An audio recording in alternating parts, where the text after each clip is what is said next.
7. We hiked through the woods for most of the afternoon. We carried our bags and equipment with us. Mr. Hanson led us along a winding path, and we crunched through a thick blanket of dry brown leaves. It was a cool October day. The sun floated very low over the bare tree branches, and the wind was gusty and strong. We saw a family of rabbits and some brave squirrels that tried to stare us down. Mr. Hanson pointed to a bird high in the sky and said it was a hawk, but it was too small and plump to be a hawk. I'm pretty sure it was a pigeon. Everyone was quiet the whole hike. I think we were all freaked by what happened on the bus. I know I couldn't stop thinking about it. Hanson had stuffed the dummy into his big duffel bag. I watched the bag bounce on his back as we walked, and I couldn't stop hearing the dummy's ugly laugh again and again. His shrill, evil laugh as he crashed the bus down the street. Hanson swore it wasn't a trick, but what else could it have been? Dummies don't come to life, do they? Only in the movies. I was glad to arrive at the clearing where we were going to light the campfire, set up the tents, and spend the night. My back hurt from carrying all the equipment, and my stomach was growling. Carlos had a big bag of peanut M&Ms, which helped us get through the hike, but now I was hungry for dinner. Hungry and tired and drenched with sweat despite the cold evening air. I hate being outdoors. Wish I were home having dinner, I thought. But then a picture of Adam Lee flashed in my mind, and I thought, maybe I hear of my friends buried in being home with a ghost. A circle of ashes and burnt wood chips in the center of the clearing showed where other groups had built their campfires. The sun had dropped below the trees, and the air was growing colder. We were going to need a big fire. Hanson set us all into the trees to gather firewood. Carlos and I worked together. There were sticks and tree branches all over the ground. I held my arms out, and Carlos piled wood on them. Soon I was carrying a tall stack, nearly as high as my head. It's getting heavy, I groaned. Let's go back. I turned toward the clearing, but stopped when I heard a roar and the thunder of pounding feet over the leafy ground. Sneak attack! I heard the cry. Then I saw Trevor Pincus barreling toward us. He lowered his shoulder like a football running back and ran right into me with all his might. Oof! I uttered a choking cry. All the firewood went flying as I doubled over. Trevor tossed back his head and laughed. Sneak attack, he repeated. Not funny, I burst forward, grabbed his shoulders, and gave him a shove. He shoved back. I thought it was hilarious. Give us a break, Carlos yelled. Trevor gave me another hard shove. Can't take a joke? You're a joke, I said. I shoved him back. Carlos moved to break up the shoving match. Trevor swept up a pile of dead leaves into his hands and dropped them over Carlos's head. Then he laughed and took off, running back to the clearing. I hate having an enemy, I said. I wish Trevor and I could get together and make up. Make up? Yeah, sure. And I wish I had a Snickers bar as big as my head, Carlos said. Know what I'm saying?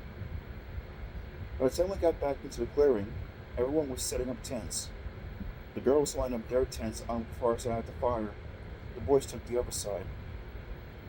Carlos and I made sure our tent was very far away from Trevor's. We didn't want any more sneak attacks in the middle of the night. Hanson made hot dogs on a charcoal grill for dinner, and we had potato salad and baked beans. I followed Carlos to the food table and grabbed a paper plate. I stopped when I saw Mary Jane Dewey smiling at me from across the table. I've had a crush on Mary Jane ever since I was old enough to have crushes. I think she's awesome. She has long black hair, which she keeps in a wide braid that goes down her back, big green eyes, and a terrific smile.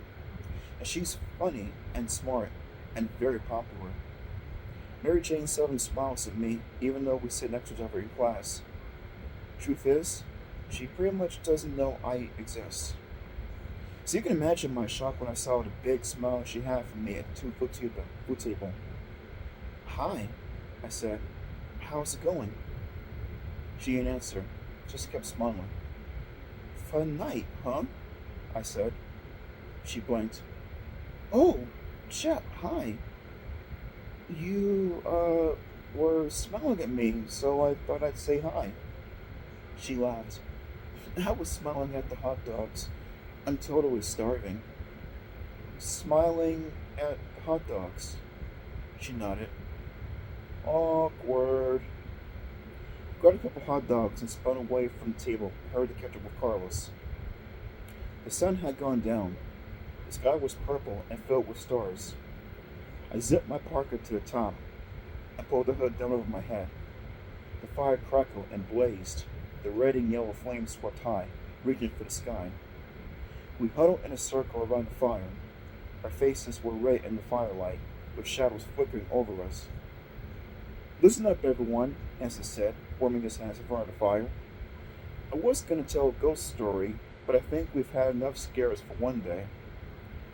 I breathed a sigh of relief. I really didn't want to hear a scary ghost story. I have my own real ghost story at home. I'm going to tell you the truth about that dummy, Hanson said. It's a crazy, insane, unbelievable story. But I know you'll believe me because you were there. You saw it with your own eyes. The dummy can come to life. The fire crackled loudly and some logs toppled down. A few kids jumped at the sound. No one spoke. No one said a word. The dummy has a name, Hanson continued. The name is Slappy. He's very old.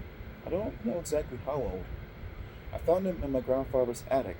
I don't know how we got there. He crossed his legs and rubbed his hands together, warming them.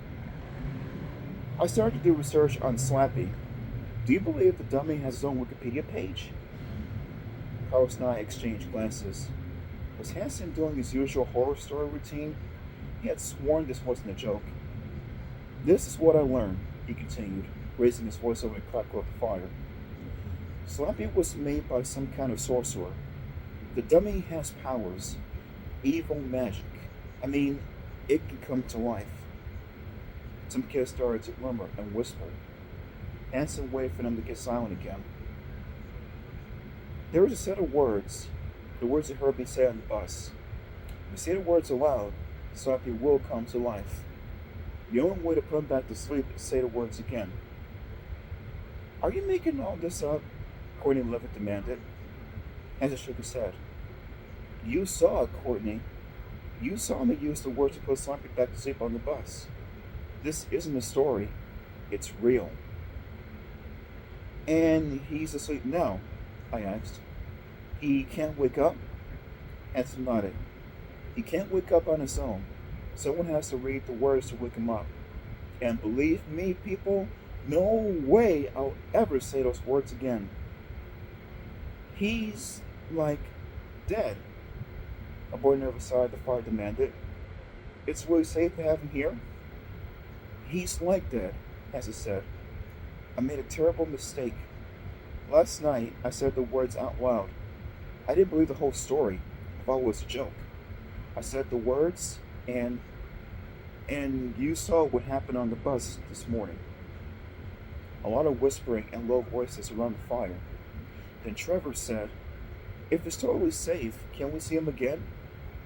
That made a lot of kids chime in, both yes and no. Do you really want to see him?